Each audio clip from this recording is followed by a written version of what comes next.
दोस्तों, अब वह दौर पूरी तरह बदल चुका है। जब हम आए दिन दूसरों से हथियार की भीख मांगते थे, आज का भारत खुद निर्माता बनकर दुनिया को हिला रहा है। जमीन से लेकर आसमान तक, समंदर की गहराइयों से लेकर अंतरिक्ष तक, हमारी ताकत इतनी मजबूत हो चुकी है कि जो देश कभी हमें हल्के में लेते थे, आज उनका सीना थरथरा जाता है। पहले का वह दौर गया जब हमें दूसरे देशों से हथियारों की भीख मांगनी पड़ती थी। अब नया भारत खुद हथियार बनाना सीख चुका है और उसी से उसकी ताकत बढ़ रही है। आज के युद्ध में जो बात सबसे ज्यादा मायने रखती है वह है रफ्तार, यानी हमला कितनी तेजी से होता है और दुश्मन के पास उसे रोकने का समय कितना बचता है, वह ज्यादा मायने रखती है। जो देश रफ्तार में आगे होगा वही लड़ाई में कामयाब होगा। इसीलिए भारत अब ब्रह्मोस का अगला रूप यानी ब्रह्मोस 2 बनाने की दिशा में आगे बढ़ रहा है। ये कोई मामूली सुधार नहीं बल्कि एक नई बहुत तेज मिसाइल है जो दुश्मन को चौंका देगी। पुराना ब्रह्मोस सुपरसोनिक था, मतलब आवाज से करीब 3 गुना तेज, पर ब्रह्मोस 2 हाइपरसोनिक होगा, यानी आवाज से कई गुना तेज, मैक 6 या उससे भी ज्यादा रफ्तार से लक्ष्य पर हमला करेगा।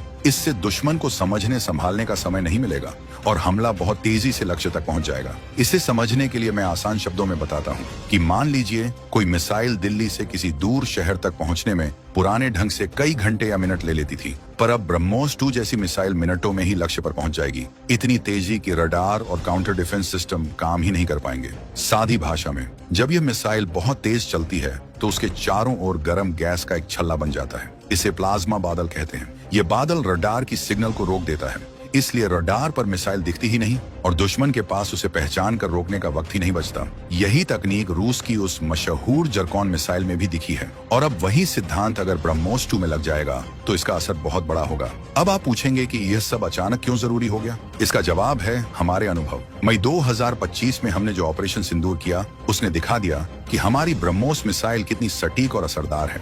उस दिन Su-30 MKI लड़ाकू विमानों से ब्रह्मोस मिसाइलें छोड़ी गईं और वे सीधे पाकिस्तानी ठिकानों पर जाकर लगी। उस दिन पाकिस्तान के एयर डिफेंस सिस्टम, जिसमें उसका HQ-9 भी शामिल था, वह सब फेल हो गया। मतलब उनके रडार और रॉकेट हमारी मिसाइलों को पकड़ ही नहीं पाए। इस घटना ने हमें सिखाया कि रफ्तार और ताकत कितनी अहम है और इसलिए हमें अब और तेज हाइपरसोनिक स्तर का हथियार चाहिए ताकि दुश्मन के पास जवाब देने का वक्त ही न रहे। ब्रह्मोस 2 की खासियत यह है कि इसे जमीन से, ट्रक पर लगे मोबाइल लॉन्चर से, युद्धपोत से और पनडुब्बी से भी दागा जा सकेगा, यानी इसे कहीं भी तैनात करके अचानक हमला किया जा सकता है। इससे दुश्मन को यह भी नहीं पता चलेगा कि हमला किस दिशा से हुआ। और सबसे बड़ी बात यह है कि रूस ने इस प्रोजेक्ट में तकनीक देने की शर्त पर हामी भरी है। उन्होंने कहा है कि 60 से 70% तक की टेक्नोलॉजी ट्रांसफर दी जाएगी, यानी हम सिर्फ मिसाइल नहीं खरीदेंगे, हम उसे खुद बनाएंगे। नागपुर और हैदराबाद जैसी फैसिलिटी में यह मिसाइल बनेगी और हमारा DRDO इसमें गाइडेंस सिस्टम, RF सीकर्स और इलेक्ट्रॉनिक वॉरफेयर रेसिस्टेंट एवियोनिक्स लगाकर इसे और मजबूत करेगा, यानी मिसाइल का दिमाग और सेंसर्स पूरी तरह भारतीय होंगे। इसका मतलब यह हुआ कि दुश्मन सिर्फ हमें हथियार बेचकर नियंत्रित नहीं कर पाएंगे, हम खुद बना के न सिर्फ अपनी रक्षा करेंगे बल्कि दूसरे देशों को भी सप्लाई कर पाएंगे। सोचिए, वियतनाम, फिलीपाइंस, इंडोनेशिया जैसे देश जो चीन के दबाव से जूझ रहे हैं, अगर भारत से ब्रह्मोस 2 जैसी मिसाइलें खरीदेंगे तो उनकी ताकत बदल जाएगी और चीन की दबंगई कम हो जाएगी। अब आप अंदाजा लगा सकते हैं कि यह सिर्फ एक मिसाइल डील नहीं है, ये एक बड़ी कूटनीतिक और सुरक्षा जीत है। एक और बात साफ कर दूं, चीन के पास पहले से ही हाइपरसोनिक टेक्नोलॉजी पर काम चल रहा है और वह DF-17 जैसी मिसाइलें बना चुका है, पर कई बार किसी तकनीक का असली मतलब तभी पता चलता है जब उसे युद्ध में परखा जाता है। रूस की जरकॉन मिसाइल को असल जंग यूक्रेन में इस्तेमाल करके परखा जा चुका है, मतलब यह साबित हो गया है कि यह काम करती है, इसलिए हमने भी ऐसी ही तकनीक अपनाना सही समझा। पाकिस्तान की हालत और भी कमजोर है। उसके पास जो HQ-9 जैसे चीनी सिस्टम है, वे सुपरसोनिक ब्रह्मोस को रोकने में फेल रहे हैं। अब जब हमारी मिसाइलें और तेज होंगी तो उसका डिफेंस और भी असफल महसूस करेगा। लेकिन यह सब केवल हमले की बात नहीं है। भारत ने अपने स्वदेशी हाइपरसोनिक कार्यक्रम पर भी काम तेज कर रखा है। साल 2020 में हमारे HSTV का सफल परीक्षण हुआ था, जिसमें स्क्रैमजेट जैसी प्रोपल्शन तकनीक की ताकत दिखाई गई और DRDO भी आगे के ग्लाइड व्हीकल टेस्ट और ध्वनि जैसे प्रोजेक्ट्स पर काम कर रहा है। नौसेना के लिए जो long range anti ship missile यानी LRASHM भी बन रही है, वह समुद्री ताकतों के लिए बड़ा खतरा साबित होगी। तो यानी हमारी दोहरी रणनीति साफ है, एक तरफ रूस के साथ मिलकर ब्रह्मोस 2 जैसी तेज मार्ग मिसाइल से तुरंत चुनौती का सामना करना और दूसरी तरफ अपने खुद के स्वदेशी हाइपरसोनिक योजनाओं को आगे बढ़ाकर लंबी अवधि में आत्मनिर्भर बनना। और इस सब का असर सिर्फ सुरक्षा तक सीमित नहीं रहेगा। स्थानीय निर्माण से रोजगार बढ़ेंगे, हमारी तकनीकी इंडस्ट्री मजबूत होगी और हम जब एक्सपोर्ट करेंगे तो अर्थव्यवस्था को भी फायदा मिलेगा। पर यह रास्ता आसान नहीं है। रूस से मिली तकनीक को समझना, भारत में उसके हिसाब से प्रोडक्शन शुरू करना, अच्छी क्वालिटी बनाए रखना और दूसरे देशों को बेचने के लिए सही नियम बनाना, इन सब में बहुत मेहनत लगती है। पर भारत ने यह चुनौती स्वीकार कर ली है। इसलिए दोस्तों, जब आप सुनते हैं ब्रह्मोस 2 तो इसे केवल एक हथियार के रूप में मत देखिए। इसे देखिए हमारी नई ताकत, हमारी नई आत्मनिर्भरता और हमारी यह क्षमता कि हम अब दुनिया में अपनी सुरक्षा खुद तय कर सकते हैं और क्षेत्रीय शांति में अपनी भूमिका निभा सकते हैं। अगर यह मिसाइल हमारे पास आ जाती है तो विरोधी देशों के रणनीतिक खांचे बदले जाएंगे। यह भारत को जमीन, समुद्र और हवा तीनों मोर्चों पर छुपाकर मार करने की ताकत देगी। आज भारत सिर्फ रफ्तार नहीं बना रहा, बल्कि अपने हर दुश्मन को उसी की भाषा में जवाब देना सीख चुका है, चाहे वो चीन हो, पाकिस्तान हो या अमेरिका जैसा ताकतवर देश क्यों ना हो। चीन को लगता है कि उसके पास DF-17 जैसी हाइपरसोनिक मिसाइल है तो वो एशिया का बॉस बन जाएगा, लेकिन चीन भूल गया है कि मिसाइलें सिर्फ लोहे से नहीं बनती, उनमें दिमाग भी लगता है। और भारत की मिसाइलों में अब भारतीय दिमाग लगा है। चीन की DF-17 का दावा है कि वो मैक 5 से मैक 6 की स्पीड से उड़ सकती है, लेकिन ये मिसाइल कभी असली जंग में नहीं परखी गई। कागजों पर तेज है, पर मैदान में कब फेल हो जाए कोई भरोसा नहीं। वहीं भारत की ब्रह्मोस 2 असली टेस्टिंग में उतरेगी और जब उतरेगी तो उसका हर बार सटीक और बिजली की तरह तेज होगा। फर्क साफ है, चीन दिखावे में आगे है लेकिन भारत असली काम में। हमारी ब्रह्मोस 2 को इस तरह डिजाइन किया जा रहा है कि ये हर मौसम, हर जगह और हर हालत में काम करे। दुश्मन चाहे पहाड़ों में छिपा हो, समंदर में या बंकर के नीचे, ये मिसाइल उसे ढूंढ निकालेगी और पल भर में राख कर देगी। अब आते हैं पाकिस्तान पर, जो हमेशा दूसरों के कंधे पर बंदूक रखकर चलाता है। आज तक पाकिस्तान ने खुद कुछ नहीं बनाया। जो भी हथियार उसके पास हैं, वो या तो चीन से आए हैं या अमेरिका के पुराने स्टॉक से। उसका AQ-9 डिफेंस सिस्टम सिर्फ नाम का है। आप खुद सोचिए, जब ऑपरेशन सिंदूर में हमारी ब्रह्मोस मिसाइलें पाकिस्तान के ठिकानों पर गिरी, तब उनका पूरा सिस्टम फेल हो गया था। न कोई रडार अलर्ट आया, न कोई मिसाइल लॉन्च हुई। उनके एयर डिफेंस सिस्टम उस वक्त सोते रह गए और हमारी मिसाइलें लक्ष्य पर जाकर सटीक लगी। अब सोचिए, जब ब्रह्मोस 2 आएगी, जो सुपरसोनिक नहीं बल्कि हाइपरसोनिक होगी, तो पाकिस्तान के पास उसे रोकने का कोई तरीका नहीं रहेगा। उनकी HQ-9 मिसाइलें आवाज से 3 गुना तेज हथियार नहीं पकड़ पाई, तो मैक 6 जैसी स्पीड वाली ब्रह्मोस 2 को कैसे रोकेंगी? ये मिसाइल तो इतनी तेज होगी कि रडार को दिखेगी ही नहीं, क्योंकि जब ये उड़ती है तो इसके चारों ओर गर्म गैस का एक बादल बन जाता है, जिसे कहते हैं प्लाज्मा बादल। ये रडार की तरंगों को सोख लेता है और मिसाइल अदृश्य हो जाती है। मतलब पाकिस्तान चाहे जितना चिल्लाए, उसकी स्क्रीन पर कुछ नहीं दिखेगा और धमाका हो जाएगा।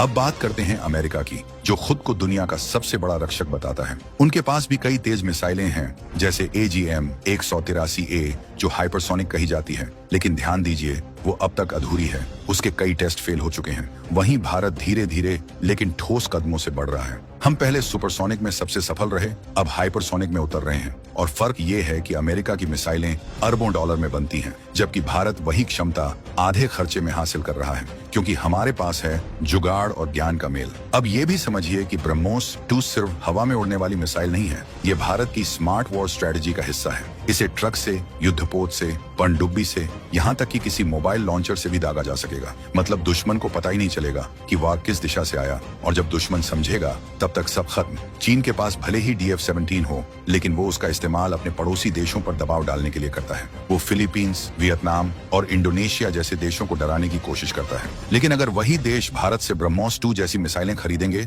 तो चीन की अकड़ खत्म हो जाएगी, और यही हो रहा है। कई एशियाई देश पहले ही भारत से ब्रह्मोस लेने में दिलचस्पी दिखा चुके हैं। इसका मतलब ये है कि अब एशिया में हथियारों की दिशा बदल रही है। अब चीन नहीं, भारत तय करेगा कि कौन सुरक्षित रहेगा और कौन नहीं। पाकिस्तान के लिए तो ये और भी बुरा सपना है। उसकी हालत पहले ही खस्ता है, न पैसा है न इंडस्ट्री। चीन उसे हथियार देकर बस अपनी दुकान चला रहा है। वो चाहता है कि पाकिस्तान हमेशा उस पर निर्भर रहे, लेकिन भारत अब ऐसा नहीं करेगा। रूस के साथ हमारा समझौता साफ है, 60 से 70% तक टेक्नोलॉजी भारत को मिलेगी। यानी हम किसी के गुलाम नहीं, बल्कि बराबरी के साझेदार हैं। हम हथियार खरीद नहीं रहे, बना रहे हैं, और यही फर्क तय करेगा आने वाले 100 सालों की ताकत। अब सोचिए, रूस ने ज़रकॉन जैसी मिसाइल बनाकर यूक्रेन में इस्तेमाल की। दुनिया ने देखा कि वो मिसाइल कितनी तेज और खतरनाक थी। अब अगर वही तकनीक भारतीय बुद्धि और भारतीय इंजीनियरिंग के साथ मिल जाए तो वो मिसाइल क्या रूप लेगी? यही है ब्रह्मोस 2, तेज, सटीक और दुश्मन को सांस लेने का मौका तक न देने वाली। और दोस्तों, इससे सिर्फ सेना नहीं, देश की अर्थव्यवस्था भी मजबूत होगी।